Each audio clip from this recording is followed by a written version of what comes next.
Hello? Hello? Hello? Hello?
Good evening to all. I am Akhila Soni, a student of the Department of History, St. Dominic's College. A very warm welcome to the second day of International Webinar on Social Justice and Indian Modernity, organized by the Department of History, St. Dominic's College, Kanjirapally. Let me give you an outline of the program today. Dr. Ansi Joseph, Principal, St. Dominic's College, will introduce the concept. Dr. Whitney Howarth will deliver her lecture for an hour and then interact with us for 15 minutes. Then we will have a minute for vote of thanks too. Please bear with me when I repeat a few things for the smooth conduct of the webinar.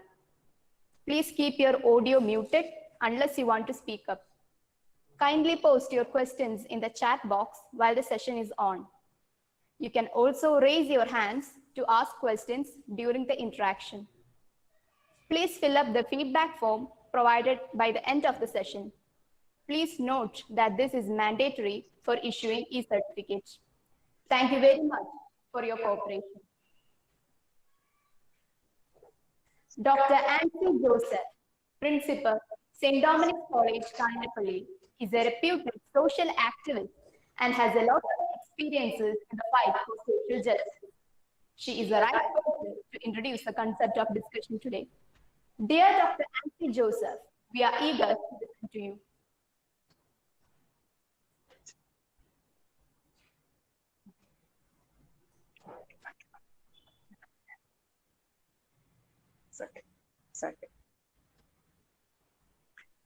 Esteemed resource person, Dr. Whitney Howarth, and honorable participants, during this period of radical changes, it's meaningful to make in-depth studies and interdisciplinary studies that make us aware of various ideological operations and power politics, which may influence the realities of our day-to-day life. Today, we are really privileged and blessed by the esteemed presence of an eminent resource person, Dr. Whitney Howarth, Associate Professor, Department of History and Social Science Education, Plymouth State University, USA, who can definitely enlighten us on the topic race, religion, and violence of othering, 19th century identity politics in India and beyond.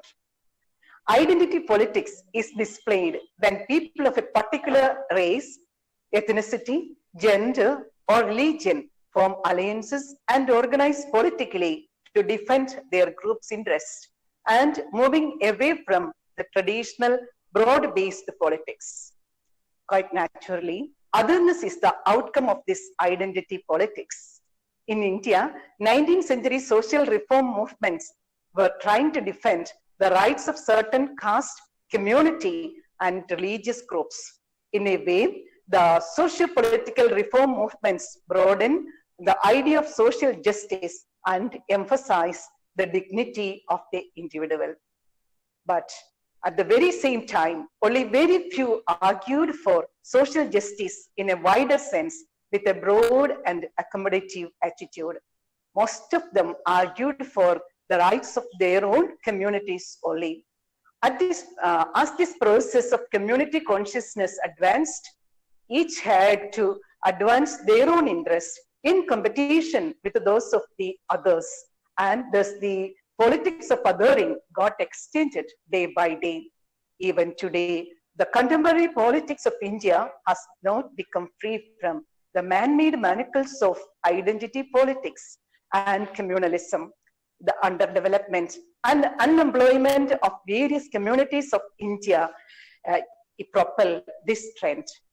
Development and evolution of mankind is possible only through radical changes spurred by the ideas of intellectual liberation.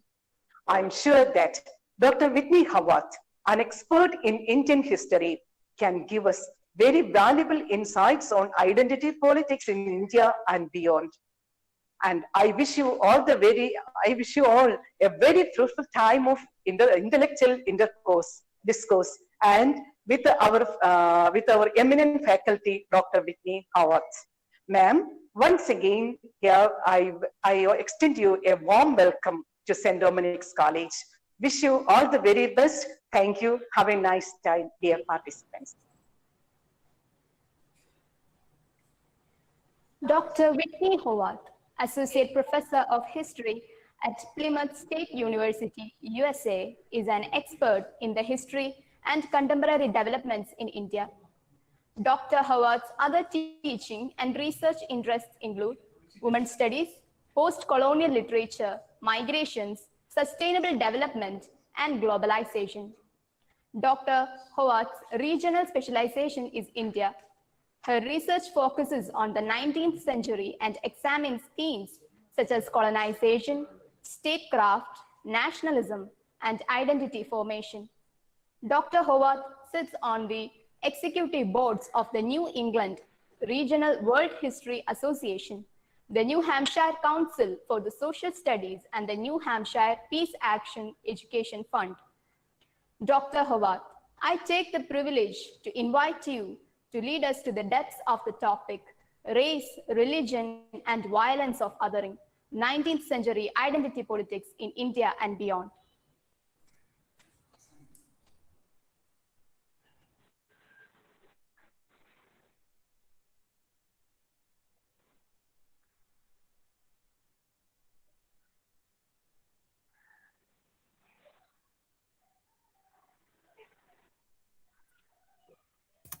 Thank you. Good morning. I appreciate your introduction. Thank you for your patience as I navigate this new digital setup. I'm going to just make sure that I can see my slideshow right now. Just one moment. Okay, 1 second. I am having trouble bringing up my slideshow. This happened last time. So I'm going to ask Joji Thomas maybe to assist me. And yeah, I'm not able to bring up my slideshow when I went back to turn on my microphone. So Joji, may I ask you to bring up the presentation and I can tell you when to advance the slides? Okay, ma'am. Okay, ma'am. Okay, while you get that ready, I just want to thank you so very much, all of you, for gathering here today to discuss this important historical topic. I apologize, my voice is a little thin. I've been teaching online remotely to my university students for 4 weeks now, and it's, I think, taking its toll, the talking that I do. But I do want to thank so deeply from the bottom of my heart, Principal Ansi Joseph, for this invitation to your college, Reverend Varkis, Professor Bino Jos, the head of department, and especially my friend, Dr. Joji Thomas, who I had opportunity to meet when I was doing presentations at the University of Kerala in Trivandrum a few years ago now. Thank you all so much for having me. I am going to ask Joji if he could bring up the first slide. 1 minute, ma'am. We are trying. The other option is I can leave leave the room and come back in and see if my presentation will be there on the present now button. Should I try that, Joji? No, ma'am. We can manage it. Okay. Okay. Well, you know, while we're waiting for the slide to come up, I just wanted to give you a little bit of background about my connection to India. I started visiting India as a young PhD student in 1999 and spent the next 20 years visiting India for research, teaching in India, bringing American students to India, doing research primarily in Bangalore. And also in 2012, I was able to meet my husband, who is also from Kottayam, on a train. We met on a train from Kottayam to Cochin. I was on the wrong train and he rescued me. So we now have a lovely daughter who was born in Bangalore, India. And I go back quite frequently to Kottayam. My family is located in Changanasheri. And ironically, my family is located at a bus stand, close to a bus stand that is called Sayippa Kavala. You may know Sayippa Kavala refers to the place of the white person. And this was named, I think, many years ago, but it's funny that now I am back and my family is there in Changanasheri at the bus stand that is named after the foreigner who once lived there. So I am delighted to be back in Kottayam, and I'm delighted to be with all of you today. I see we have over 200 guests live on the Google Meet, and we also have, I think, some people following us on YouTube live stream. And I see one gentleman in a motorcycle helmet is joining us. Thank you, sir. It's wonderful. So let me begin while we get the slideshow presentation working. Joji, let me know if you'd like me to go out and come back in. That usually fixes the problem with the present now button. Okay, ma'am. It will be better. Okay, I'm going to go out and come back. I'm sorry for this technical difficulty. Okay. It's a weird thing with Google Meetup. It doesn't always want to show it. So yes, I'll be back.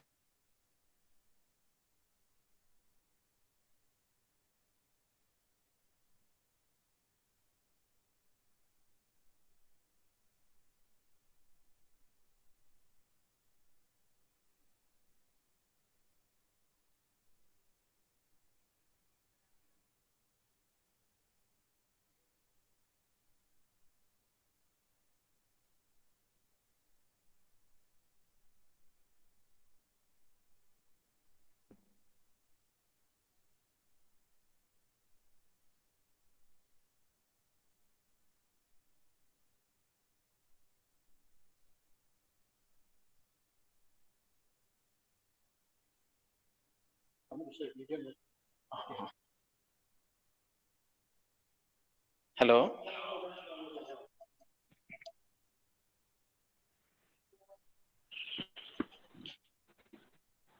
Hello, ma'am.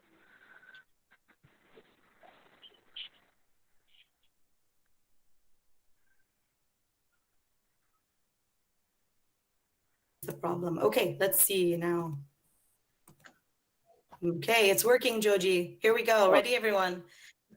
Okay, Now ma'am. it is appearing, finally. Finally, it is appearing. Thank you so much. I'm going to keep my eyes on the presentation and not look at the faces. So, Joji, can you confirm you can see my opening slide?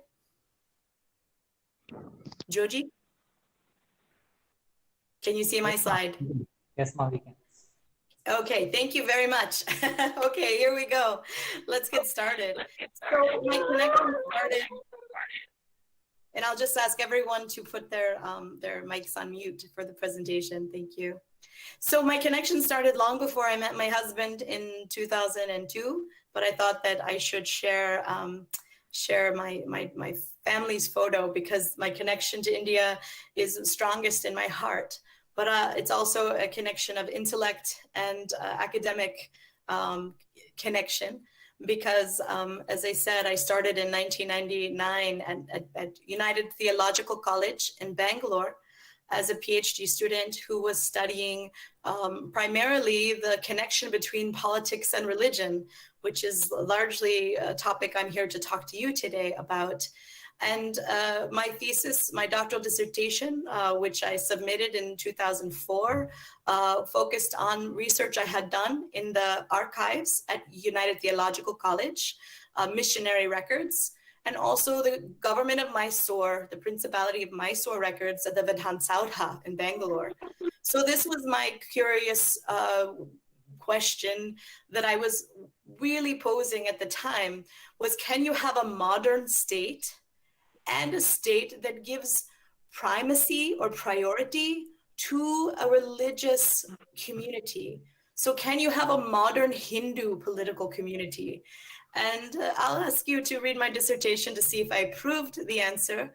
But I thought that it was interesting how carefully the Vodiyar family and the administration of this kingdom was able to balance representation, giving a voice and honoring the identities of Muslims, Christians, and Hindus alike, even though they identified as a Hindu state.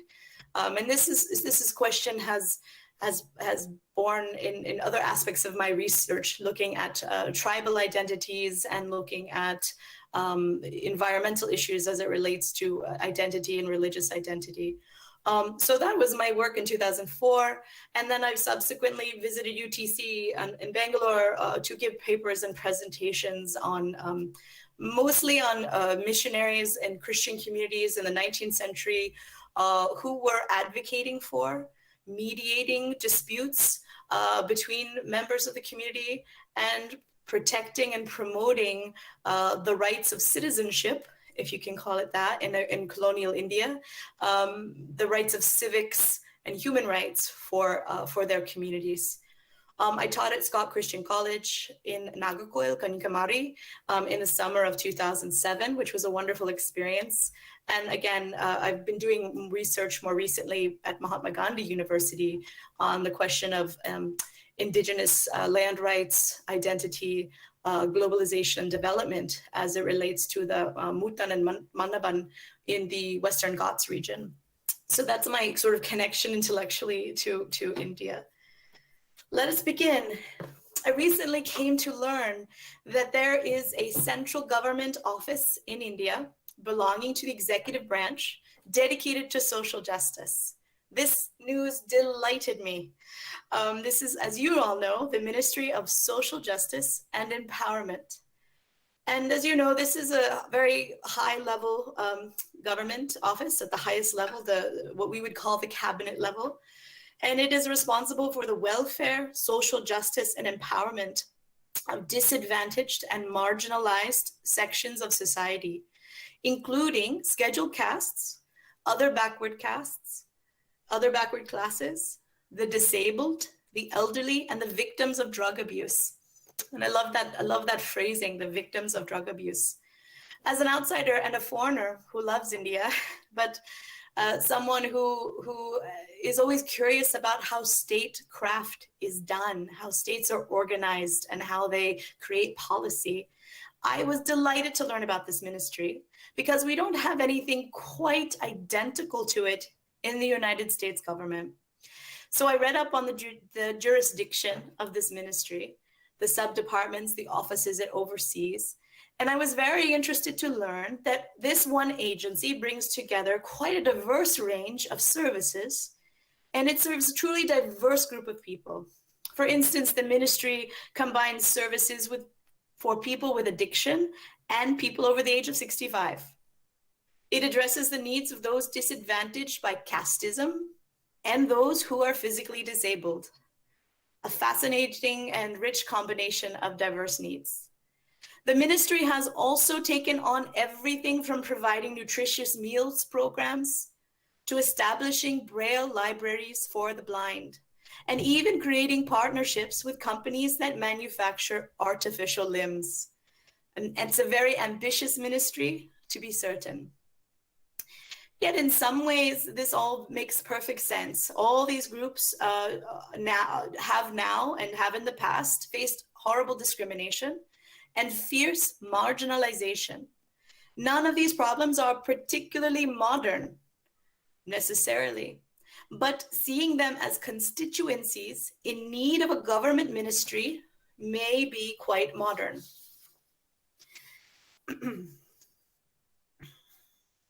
Here's those communities. Modern governance and modern notions of civil society demand that these populations have representation, protection, and freedom from persecution. Since we know these communities have faced discrimination for many generations, we also want to mitigate, lessen the harm that has been done to them and secure a more peaceful future for them. We want these communities to be integrated into India's modern secular democracy. The irony, of course, is that the discrimination and harm that many people in these categories experienced in the past were the result of bad government policies, absent state regulations, deep-rooted social customs, and even previous legal traditions. India needs a ministry to protect such people today because previous power systems made such communities invisible. It wasn't until modern times, perhaps not until the 20th century, that we truly saw these collectives and categories of people as being worthy of legal protection. Only in recent times have we identified these particular hardships and have we begun to develop legal systems to mitigate, to lessen, to soften their pain and their suffering.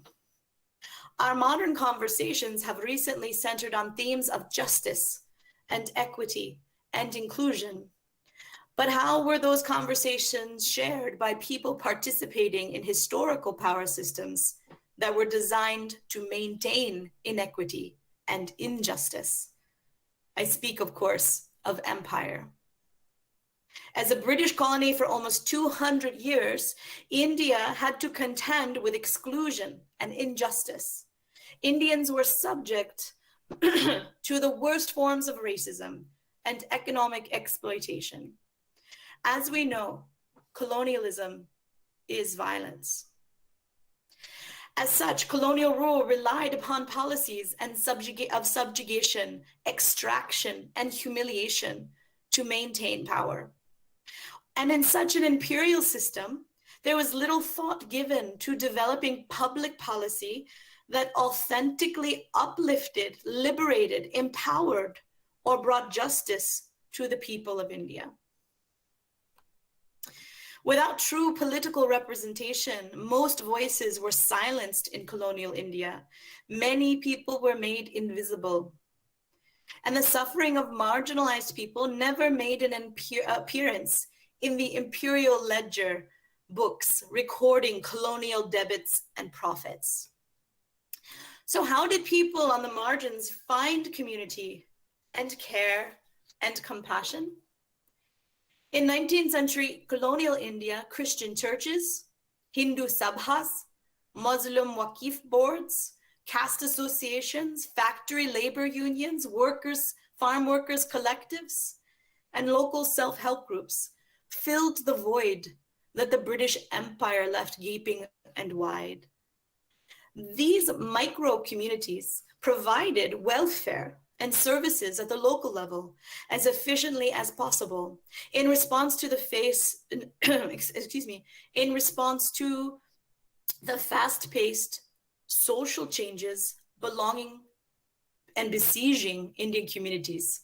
Let me say that sentence again. It's very important, and I'll take a sip of water. Thank you. These micro communities provided welfare and services at the local level as efficiently as possible in response to the fast-paced social changes besieging Indian society. In addition to social change, legal changes were also changing the colonial power system forced upon colonial subjects.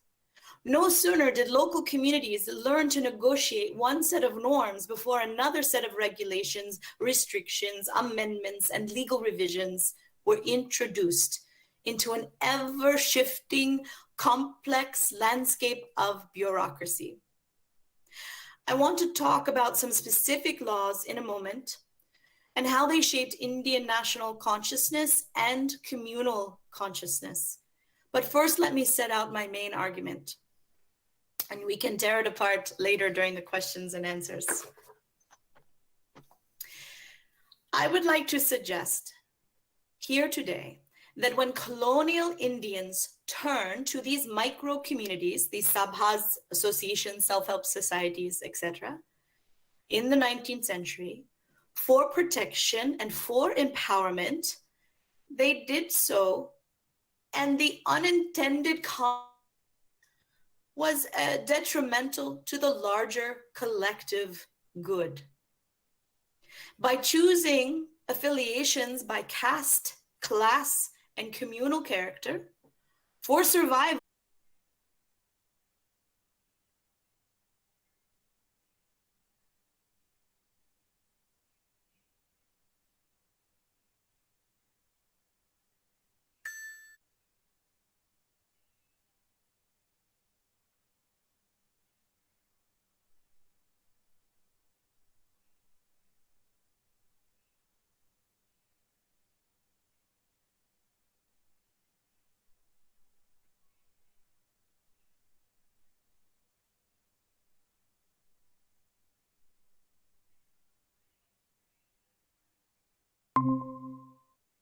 mythologizing and romanticizing the past. So you have an interesting communal solidarity and interweaving of objectives in 1857. And we know it was more than just a soldiers' uprising. It was landlords and peasants and traders and farmers and various communities. Hindu novels and flyers and brochures and small pamphlets were also being published. And in a way, this was communal too, because some of the earliest written materials in the vernacular were about religious issues, mythologies and stories of Hindu gods, especially in Bengal and Bombay in the 1870s and 80s. And then we have in 1875 the creation of the Arya Samaj, another religious reform organization dedicated to social service, dedicated again to incorporate aspects maybe of the Christian critique, monotheism. It's kind of startling for Hindus to identify as monotheistic. And yet the Arya Samaj is very articulate in saying we must honor the Vedic scriptures. We must go back and honor and reintroduce and learn and study Sanskrit and understand the Vedas. And so this idea of going back to ancient times in order to go forward. We must look at the ancient scriptures in order to go forward and have progress. And as you know, the Arya Samaj took it as their responsibility during colonial times and even today to reconvert Indians back to Hinduism as they see it, away from Christianity, away from Islam. So I'm going to move a little faster so I can get to the rest of my argument. But there are many moments that I can identify looking at the 19th century when Indians were sort of caught between wanting to be loyal subjects of empire, like our friend Rammohn Roy, and critics of that empire, who wanted to fight or reform certain practices like sati, for instance, do away with sati, but did that based on an argument for ancient scriptures. And the English colonial government was very strategic in uplifting pundits from Hinduism, imams and scholars, muftis of Islam, and telling them, you can help us create laws. We will go back to scriptures that are 4,000, 5,000, 6,000 years old to create laws for your community. And at the same time, of course, we know there's a struggle, an expansion of Christianity among missionaries who are also promoting the use of the Bible, another ancient scripture. So an interesting modernity, an interesting progress when we rely upon the oldest scriptures we have to establish the authenticity and the ethical, moral bounds of our civil society. The census was another strategic and damaging tool of empire that Indians who identified prior to this moment as complicated identities, not as Hindu, check a box, Christian, check a box, Muslim, check a box, right? As the colonial government mandated them, but as complex people living with many more identities, with many more porous boundaries. So if I'm a Shaivite living in Ajmer, Rajasthan, I might go weekly to pray to the Chishti Sufi tomb. I identified as a Shaivite Hindu, but just a Shaivite. I go to the Sufi Muslim tomb, and I also enjoy going to the Christian mission for certain programs, maybe send my child there for education. It's hard to check a box when you are a person living in a multiplicity of identities, but that's what the census did. It created discrete categories, discrete entities that people had to choose to receive recognition by the government. And so this is really the beginning, I think, of community leaders understanding that by asking their constituencies to identify those identities in colonial discrete boxes, that they could apply for services, that they could petition for protections and advances. And this becomes the tradition, and as we know in colonial India, is that to take advantage of the colonial system, you have to play by the game of these boxes. It's particularly important after the uprising of 1857 because I said consensus, I meant to say census. Sorry. The census is a tool of empire. It's particularly important after the uprising of 1857 because when the East India Company left and the British Crown took over, they wanted to know who is loyal, who's criminal, who is the martial tribe, right? The Sikhs, the Rajputs, who are the criminals, the ones that were less loyal, who are the troublemakers. And again, this is a division that is used to expand the colonial power structure. When I teach about this moment in the 1870s and 1880s to my university students, the students love to hear about the cow protection sabhas, the cow protection societies that were started in this period. And as you know, there was, perhaps for the first time, a widespread belief that a practice of butchering cows, of course, very sacred to Hindus, becomes a source of protest and a source of intervention. And Hindus form these sabhas, these organizations, to protect cows, and there's interventions, and people sabotage, butcher shops where cows are slaughtered, and intervene and have these public displays of, parades, celebrating cows that were to be sacrificed but were saved in the name of Hinduism. Now, I lived in Nagarcoil, Kanjirapally for a few months in the summer of 2008, and I passed a cow shed, a butcher shed, in a very Christian neighborhood. As you know, Nagarcoil is very Christian, and there were Muslims and Hindus who lived in the vicinity. And I remember having limited conversations, my Tamil's no good, with the butcher, and asking him about how people in the neighborhood felt about him having this cow butcher shed and goat, lamb, chicken butchering shed. And it was really interesting to me that this was an accepted practice, and people were offended or upset that they could go another route in the village lane.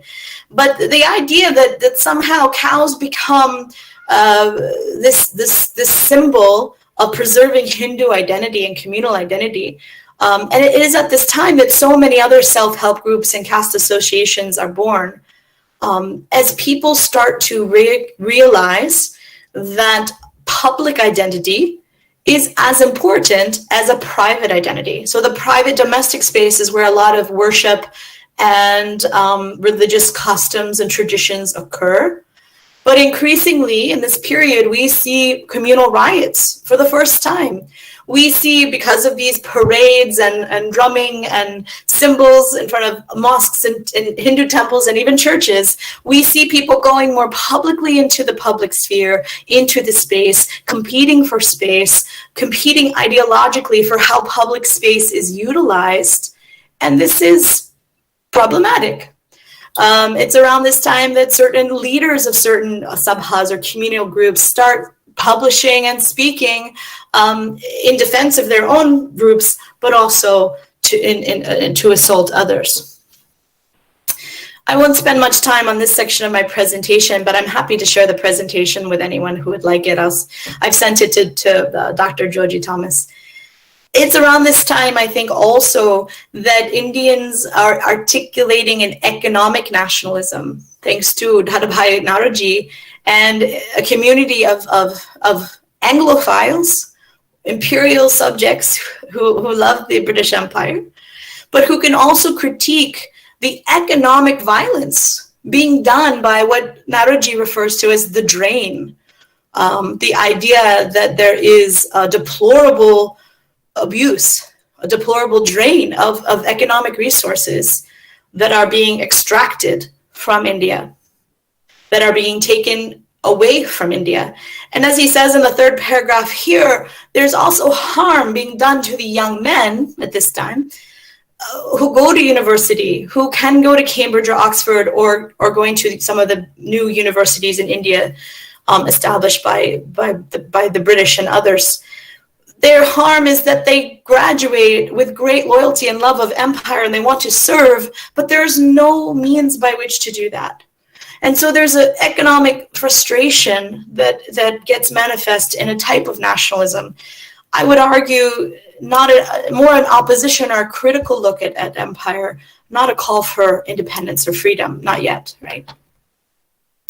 There's also in this period an understanding that the economic drain of taxes and resources and the use of Indian labor and use of Indian soldiers to expand the empire is in many ways unethical.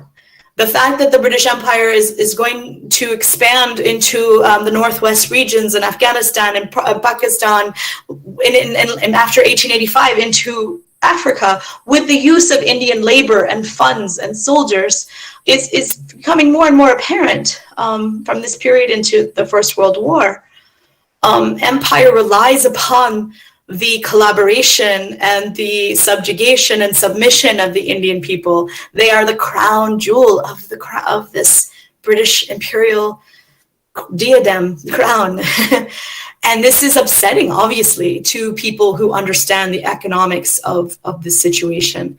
There's limited infrastructure being built in India right at this time. But even the railroads are primarily to take out cash crops, to take out, some limited manufactured goods at this time, and to really fill the markets, to flood the markets with British manufactured goods.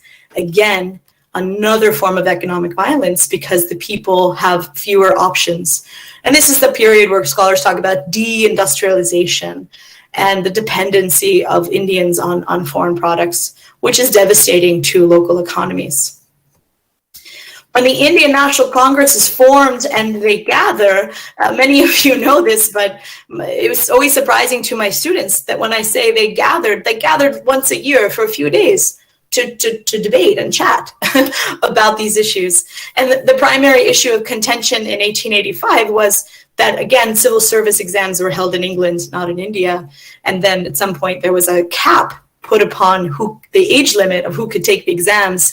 And that made it more difficult for Indians to gather money and get to England to take the exams. So this was the primary, as you probably all know, contention.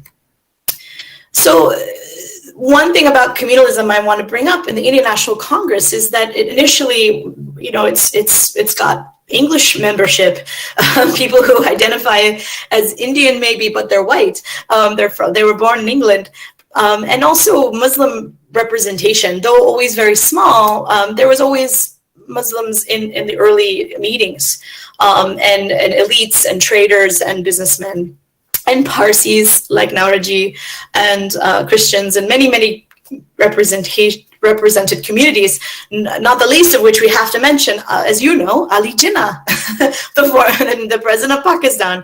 Ali Jinnah was of course early on a loyal member of the Congress. Looking at my time, zip past some of this good history. The third president of the Congress was Badruddin Tayyibi, definitely a member of the Muslim community. And so I don't think Indian national consciousness is anywhere near formed, but we have all these gradual moments, and all these moments are very filtered by communalist politics, not violent communalism in most cases, but an ever-increasing articulation of the centrality of religion and religious community in the politics of nationalism. When our friend Tilak here starts articulating a more extremist, more resistant form of politics, not a gradual, constitutional, legalistic opposition like Nauroji or Gokhale, but a real, we need to shake things up. We need to demand representation and power much more vehemently in the streets, actively, getting the masses involved. One of the strokes of genius, I think, for him was creating the first Ganapati festival in Pune and bringing, again, politics and religion together, and talking about the power of public mass mobilization of sentiments and petitions for celebration, but also protection of community identity. I think it's interesting, given that it's the middle of a global pandemic, just a minute to pause and recognize that Tilak, as you know, did go to prison for being involved with mostly inciting violence. The British threw him in prison because the plague that was happening in the Mumbai region, the bubonic plague commissioner, the British guy who was supposed to stop the pandemic, was assassinated. And we know there's a long history of plagues and famine and massive mismanagement of in times of natural disaster. So we can't blame the British for every plague or famine, but certainly there's mismanagement exacerbated it, right? Made it horribly worse. And I think this is where Tilak is coming from in terms of his advocacy for a more vehement nationalism, right? This government is not handling things well. Let us turn towards each other in our religious communities to find security. Because I'm short on time and I talked too much, I won't be able to go into all the interesting examples of legislation, policies the British passed that actually were the mechanics of divide and rule. But I will just mention the creation of this law in 1900 that made Hindi, the language primarily of the Hindu population, equal to Urdu, the language of the old Mughal court and the Muslim elite, equal in the court system. So this enraged Muslims, none other than very famous political leaders like Syed Ahmed Khan, who was enraged that Muslims were, perhaps by their own fault, not taking advantage of the possibility for their political involvement, rise to power. You know, he really lamented that Muslims were backward in his own community, and could not take power, could not find space for advocating for representation and voice. And so he founded several schools, but the most famous, the Mohammedan Anglo-Oriental College, which we now know today as Aligarh University. And again, he was in conversation with Christian friends and adopting and challenging Christian notions of, sort of ethics and statecraft and how society should be. And he was a pretty secular guy, even though he was advancing the Muslim community as a political community. He was also, I'm no longer presenting. What happened here? Joji Thomas, am I still here? Hello? Hello, ma'am. Hello. Can you still see my screen? Hello, ma'am. Hello? Hello, ma'am. Can you see me? Yes, ma'am. Hello? Can see. You can still see my screen? Yes, ma'am. Hello? You also can see your presentation. Okay, I got a message said you're not presenting anymore, so I got nervous. All right, great. Okay, I'm going to move towards the conclusion. Let me go ahead. Legislative land tenure activism also shaped communal politics. The Punjab Land Alienation Act of 1900 favored Muslim communities over Hindu money lenders and investors from the city who wanted to buy farmland. It forbid them from buying farmland. The British were concerned about Hindu elites, not only in Bengal, but also in Punjab at this period, taking advantage, getting more empowered, maybe positioning themselves for greater economic power. And so that set up Muslim-Hindu tensions in Punjab. Of course, we can't have a discussion of communalism without discussing the partition of Bengal in 1905, which the British identified as a administrative restructuring, because they wanted to divide this massive, I think there was something like 80 million subjects in this one province, Bengal. They wanted to make it more manageable administratively. But in actuality, the partition divided a primarily Muslim Eastern Bengal from a primarily Hindu West Bengal.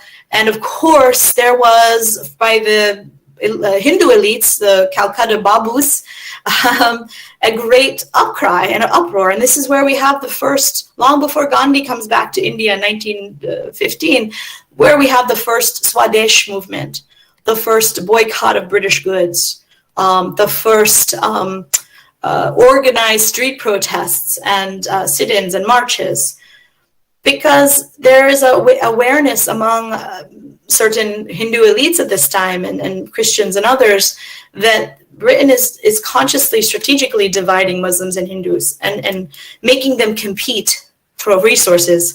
I say to my students, the British were feasting at this table and the crumbs were falling off the table.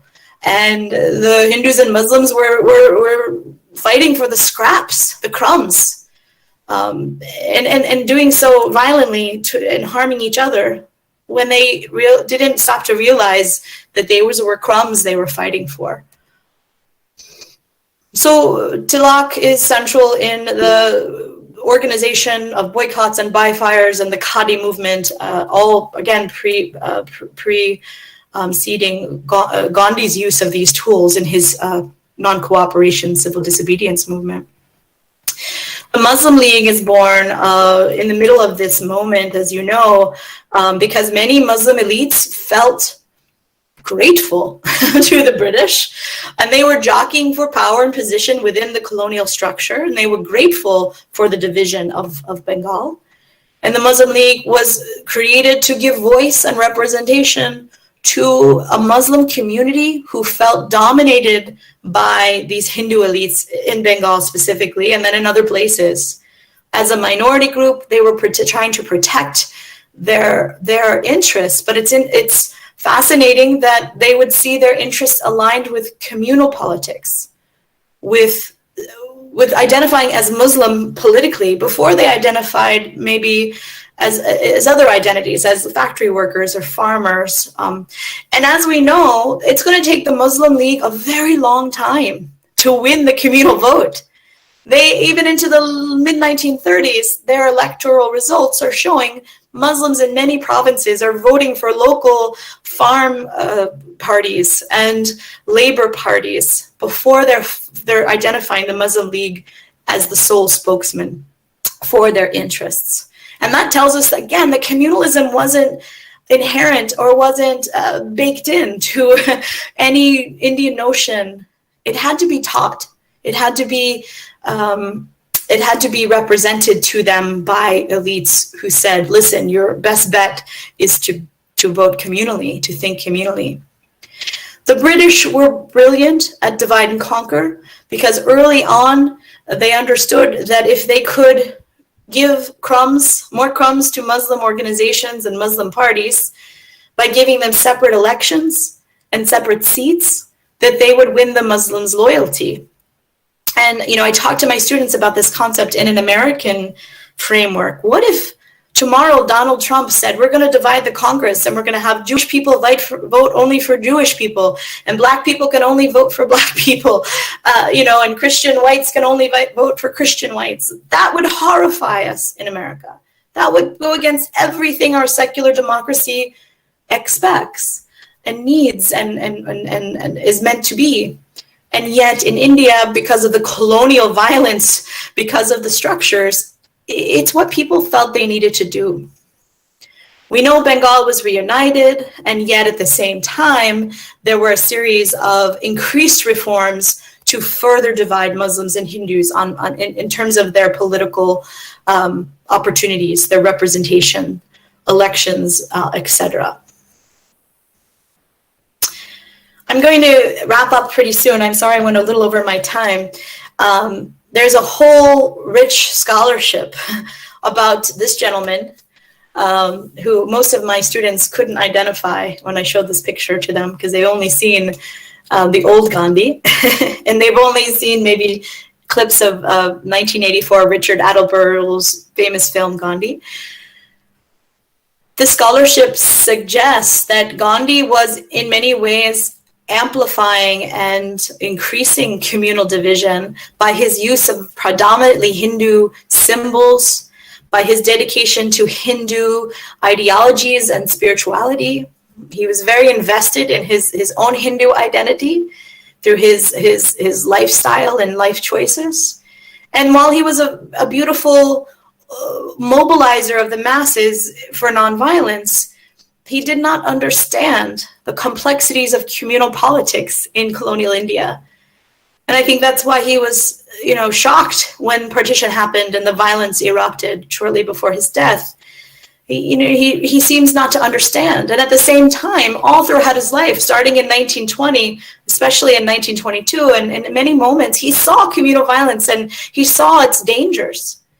And yet he could not offer in his negotiations with Jinnah and the Muslim League any security or any sense of understanding their political fears, worries, and needs. He was not empathetic to the Muslims asking for autonomy within an Indian state, within a free India. And so, you know, we like to blame Jinnah and vilify him and say the Muslim League was the problem. But I think when you look at the historic record, you'll see Gandhi could not conceive of an India where Muslims had some political space. Because he says, I'm dedicated to secularism. I'm dedicated to a unified India. We'll all be protected here. We're all God's children. That sounds great, but Muslims did not believe that as a minority group, they could be protected or have a voice. And those were real legitimate concerns in that colonial communal context. So we can talk more about Gandhi during questions and answers if you want. I'm going to end here, and I have just a few words to say about communalism today. Today, looking at the March Delhi riots that were quite violent and communal, looking at the past few decades from looking at the particular political leaders like L.K. Advani and the Ayodhya dispute, looking at the Sangh Parivar, VHP, RSS, BJP, and not to target or blame, only Hindutva for communal politics. But we've seen examples of politicians speaking irresponsibly at best and with hate speech at worst to stir up communal tensions and identity politics. We've seen this not only in Ayodhya, but in related issues in Godhra. And more recently, we can see with the High Court and Supreme Court ruling around the Ayodhya issue. We all know that communalism is alive and well in India today. We only have to look back to Delhi riots in March to see how real communalism is. And the violence we witness now is neither inherent or natural. It is neither predestined nor inevitable. It is the result of policies and politicians. It is the result of hate speech and strategic provocation. It is today as intentional and engineered as it was a century ago. But be certain, communalism is modern. It was birthed in the 19th century, colonial India, and it is coming of age now in the politics of the post-independence, post-neoliberal 1990s India. If we don't recognize it, name it, and demand that its proponents be held accountable, we are sure to watch it live on forever, dividing and destroying all that India has worked so hard to develop, a secular, stable democracy that believes in a more just and equitable world for all. I want to just say that I speak as a foreigner about a country I love dearly, but I want to also acknowledge my own country's struggle with violence and the politics of hate, the politics of othering, especially this civil unrest and racial reckoning that we have been facing in our country, to acknowledge the culture of white supremacy we have created with our own history, to acknowledge the harm done and the continued violence that the state, the police, and other structures of power continue to perpetuate and to perpetrate. The Black Lives Matter movement in my country is part of a very long story of racial violence and injustice. And as this woman's sign says, in my country, I recognize our own struggle with racism, perhaps equal to India's struggle with communalism, in that until we address it and repair it and hold politicians and power holders accountable, nothing will change. And we have to acknowledge our own complicity in a system that is built often for us. For me as a white woman, I have privileges that I must acknowledge. And I must look at the policies and the laws and the systems that create those systems those institutions of oppression. And without justice, there cannot be peace. So it's not about stopping vandalism. It's not about stopping a riot. It's not about stopping people breaking windows or destroying property. It's about justice. And while we have some structures to promote social justice and humanity and equity and inclusion, we don't nearly have enough in our country. And I would suggest maybe India needs to add another bureau to your Ministry of Social Justice. Maybe you need a bureau to look at communal violence. Just as we in the United States have had to look at our history of gender inequality and gender violence, and even economic injustice with the Occupy movement. I think it's time for India to really take a stark look at its communalist history and its structures and its policies and start planting seeds of real change, or else India will not know peace and progress. Thank you so very much. Sorry I ran over my time. Thank you for your patience.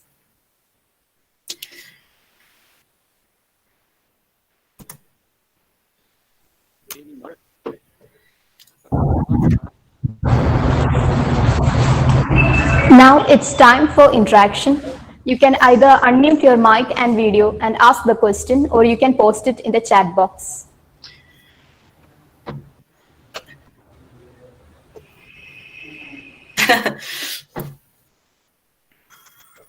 Already there are 2 questions posted in the chat box. Can you see them? And I invite Joji Thomas to start us with some questions. Please. Would you like to ask a question, Joji, that I can either clarify a point or address? Madam? Yes? Madam, there are 2 questions which are already posted in the chat box. I'm having difficulty hearing you, Bino Jose. Can you speak louder or fix your mic? Can you hear me now? It's very quiet. Go ahead. Okay. So there are 2 questions that are already posted in the chat box. Can you see them, or shall I read it out? Please read them. I cannot see them. Please read them. Okay, ma'am. The first question is that, okay, ma'am, can we relate the genesis of Indian nationalism by invoking Hindu symbols to the creation of Hindutva ideology in India? Okay, ma'am? I'm having real difficulty hearing you. How can I see I see many thanks in the chats, but is there a place I can see those questions? I'm having trouble hearing the question. I'm sorry. Maybe can Joji Thomas read the questions? I need someone with a better mic. I'm sorry, I can barely hear that. Hello, ma'am. Hello. Yeah, yes, I can hear you. Can you hear me? Yes. Ma'am, I'll read that question. The question is, hi ma'am, can we relate the genesis of Indian nationalism by invoking Hindu symbols led to the creation of Hindutva ideology in India? Can Hindu we relate symbols? Yes, yes. Yeah, I believe if we go back even to Gandhi, who was definitely not he wasn't visibly Hindutva or pro-communalism, but even in using symbolism like Rama Rajya in his language, even evoking ancient Hindu customs and practices like sitting dhanya, right, in the village when you have an grievance with a neighbor, sitting and fasting in front of his house until death. You know, these Hindu symbols and constructions were to Hindu people very vibrant and alive. There was a resonance to them. But for Muslims and maybe Christians, I don't know, you can speak to this history better than I, there was an alienation when the father of this nationalist movement was using very Hindu language and very, even as he was saying, I'm secular, we should be secular, he is talking about, these very clear Hindu ideologies and frameworks. And at the same time, Gandhi is not addressing Hinduism because he's not addressing caste and casteism. He's saying we should uplift the untouchables, the Dalits, right? He calls them the Harijans, but he's not condemning caste, the system. He's not looking for economic justice, right? Ambedkar has to come along and say we need to address untouchability and economic justice. Gandhi, even though he is a lawyer who has worked to advance labor issues in Ahmedabad and other locations in Gujarat, he's not really looking at economic justice, and he's not looking at the the concerns near and dear to many of people's hearts. So Gandhi, in his symbolism, I know for sure alienated people. And I think, the National Congress took lead from his leadership. They continued this nonviolent mobilization of people, which was clearly effective and a brilliant political strategy, and it worked. But on one hand, Gandhi did not address the needs of religious nationalism or the fears and desires and worries about other communities. So that's the most vivid example I can give of the use of Hindu symbolism, but I welcome other people to comment on that question.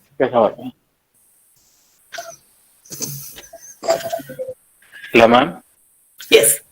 There is another question from Mr. Sandeep Senil. The question is, ma'am, I have read in Why I Am an Indian by Shashi Tharoor that the practice of protecting cows is in reality a relatively new concept, that is a Hindutva concept. He also mentions that in the ancient Vedas and Puranas, the consumption of cows is supported. Is this true, ma'am? What are your views? Very good. I'm a big fan of Shashi Tharoor. I agree with many of his works and theses. Like I said, my reading for cow protection societies very specifically came about in the 1870s and 1880s.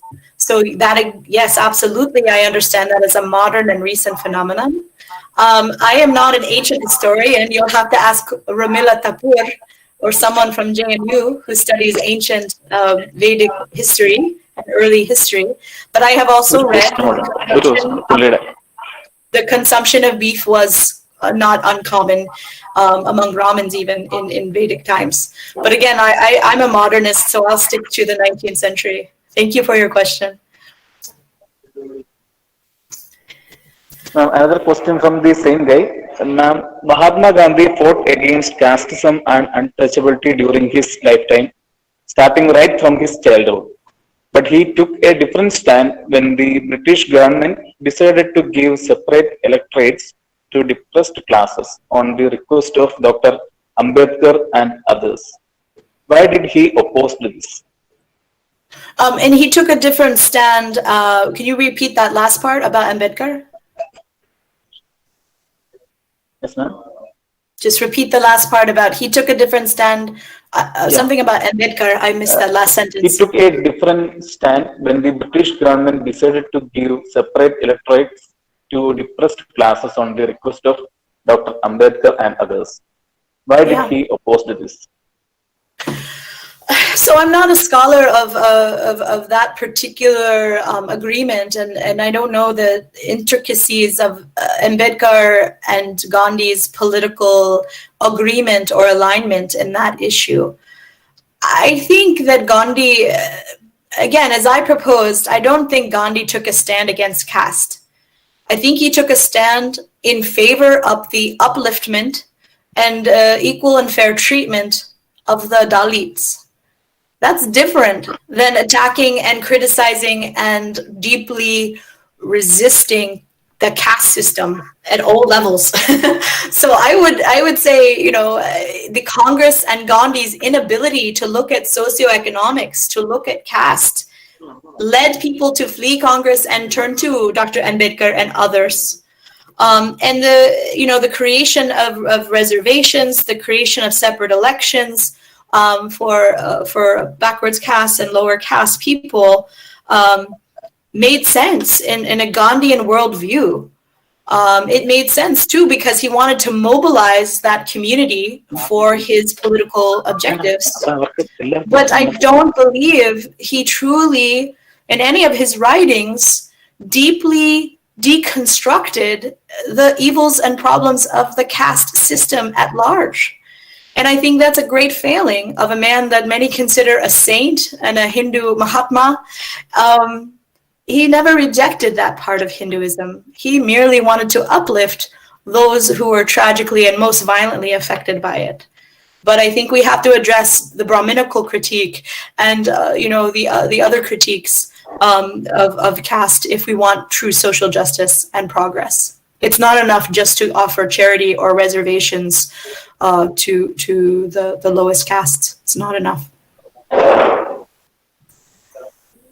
Madam, can I have a question? Yes. Can you hear me? Yes. Myself, my name is Ashaf.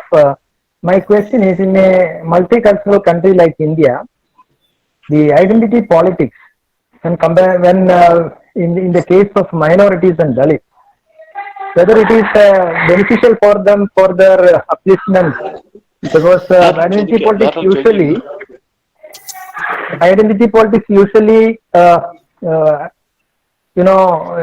it is identified as a negative way, is projecting as a negative way, but in the case of Dalits or disadvantaged groups, it has helped the ethnic and aboriginal or marginalized sections to voice their aspirations and assert their unique position in the society. So, do you agree on that? Yes, very good. You, Ashraf, have put your finger on the pulse of the presentation. Thank you.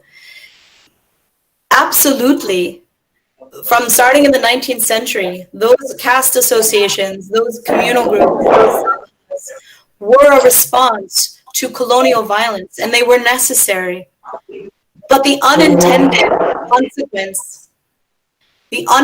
consequence of that fragmentation of Indian society for a good cause, for survival, for upliftment, for advancement, for protection, that unintended consequence of that is the communal tensions and casteism that we are seeing today. So absolutely, I understand and I agree with the necessity and the advantages and the benefits of these identity politics. And I cannot deny the very real benefits that have been acquired through those identity politics. At the same time, it's this double-edged sword, right? It is this collective or these micro collectives, these micro communities who are positioning for resources, for seats, for advancement that inhibit India from realizing its full unity and potential as a secular democracy. So I want to acknowledge both are true. And I don't have exact solutions, but if I look at my own country and the racism and the division of identity politics, and I support identity politics to the extent that I understand their necessity and utility. But if I look at the argument of this gentleman, Ibram Kendi, how to be an anti-racist, I would say the lesson is to attack the politics, to attack the policies that limit people's access to resources and advancement and upliftment. Don't attack the people trying to get the crumbs from the table. Attack the policies that are inherently inequitable, that do not allow for inclusiveness and advancement for all equally, right? And so my message would be to be anti-communalist, right? It's not enough to be against communalism. You have to be actively anti-communalist, which means you have to change the power politics that keep people scrambling and fighting and begging and competing for resources that every Indian should have. So do you understand my argument? It's of course identity politics have been necessary before in colonial times and today. But why not create a system that really promotes a social justice economy, social justice secularism, social justice advancement for all peoples? Then you won't need these identity politics that are so disruptive and so violent and so competitive. Does that make sense, Ashraf? Okay, but reality is different. You know, in India, after independence, Dalits and minorities and all the disadvantaged groups are not represented properly. That is the reason why they, they unite and they organize themselves. Yes. So that gave them certain voices in administration and then representation. Take the case of UP. You know, the caste politics is working very smoothly there, and then some of the Dalits are, represented. And then in a way, it is a reality, and we should accept that. In the case of majority identity politics, there is the issues, but in the case of disadvantaged groups and then minorities, this is a way option for them. So Ambedkar said that we needed these reserved seats and these reserved elections for a decade or two. Affirmative action, when it comes to racism in America, and when it comes to caste and communal affirmative action in India, isn't the solution. It is a assistance until such time that the federal government and the state government can uplift, educate, and empower people to have more equal access to resources, to have more just systems of distribution, to have a much more inclusive playing field. I hear what you're saying, Ashraf, that it's still not a fair system. The reality is there's inequality. What I'm saying is you can invest all your time and energy and money into maintaining these divisions and these identity politics, or you can demand of your government. They legislate better policies.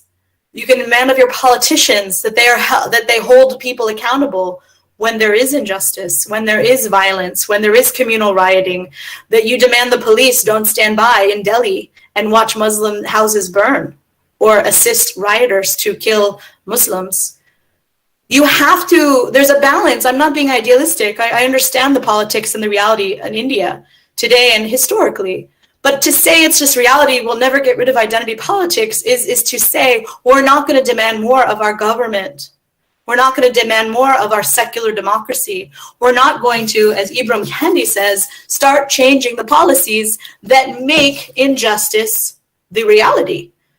We may never live in a just world where people are all equal, but we can't just say that's reality, that it's horrible, and not demand more. We are the legislatures, we are the politicians, we are the people who have to change the structures of violence and oppression. And if we don't admit our complicity, and if we don't take action and demand more accountability of our politicians, I guess we're stuck with nothing but people fighting for scraps. So I think there's hope, but I think there's a lot of work ahead of us, both in the United States and also in India. Thank you. Thank you, ma'am. Thank you. Hello, we can only allow one more question. The time is up. So please cooperate with us. Thank you.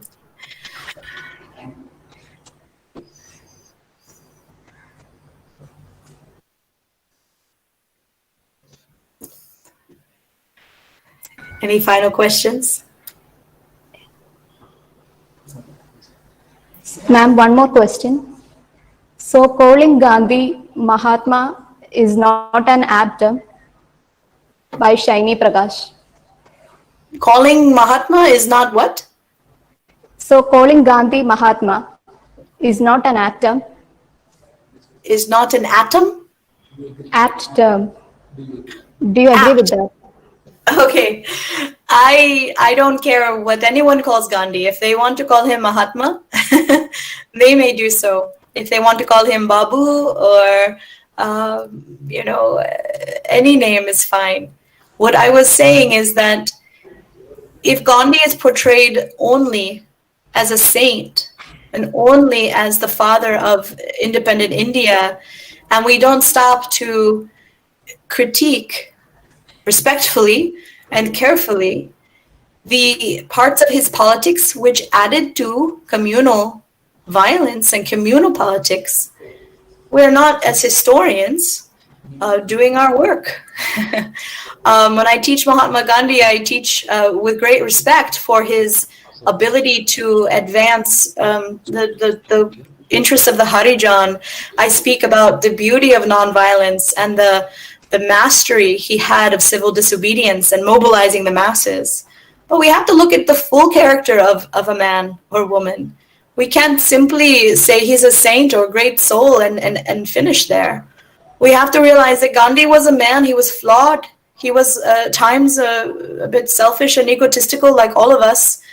And he couldn't hear the voices of Muslims. He could not hear the political arguments and justifiable claims that Muslims had as seeing themselves as a discrete community, as a nation, as a group that needed protection and voice in of itself. I'm not agreeing with Jinnah or the Muslim League, but if we look at history, we can see throughout the 1800s how they got by the late 1930s to see themselves as a nation. And Gandhi refused to see that. So Gandhi may have been a spiritual guru and a brilliant statesman in some respects, but I believe he was flawed in not understanding the complexity of colonial government, othering, and communal violence, and the potential for communal violence. So let's call him the Mahatma, and let's agree we can critique him as a flawed human being.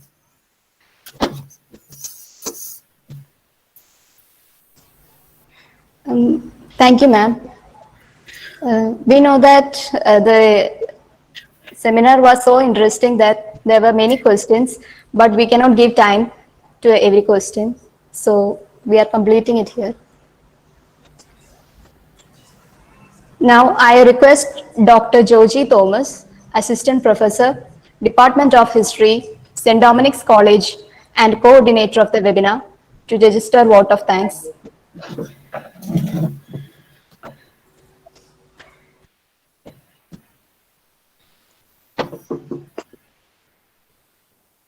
Distinguished guests, respected participants, it is my privilege to propose the vote of thanks on behalf of Department of History, St. Dominic's College. My heartfelt thanks to our resource person, Dr. Whitney Howarth, who spared her valuable time with us, enriched the seminar with her wonderful and thought-provoking lecture on gender, religion, and violence of othering, which is actually still an unanswered problem in Indian society. Our special thanks goes to Dr. Barton Cletus, resource person of yesterday's webinar, for his esteemed presence and active participation in today's session also. A big thanks to our principal, Dr. Nancy Joseph, for always being a solid support and inspiration for our seminar and our academic programs.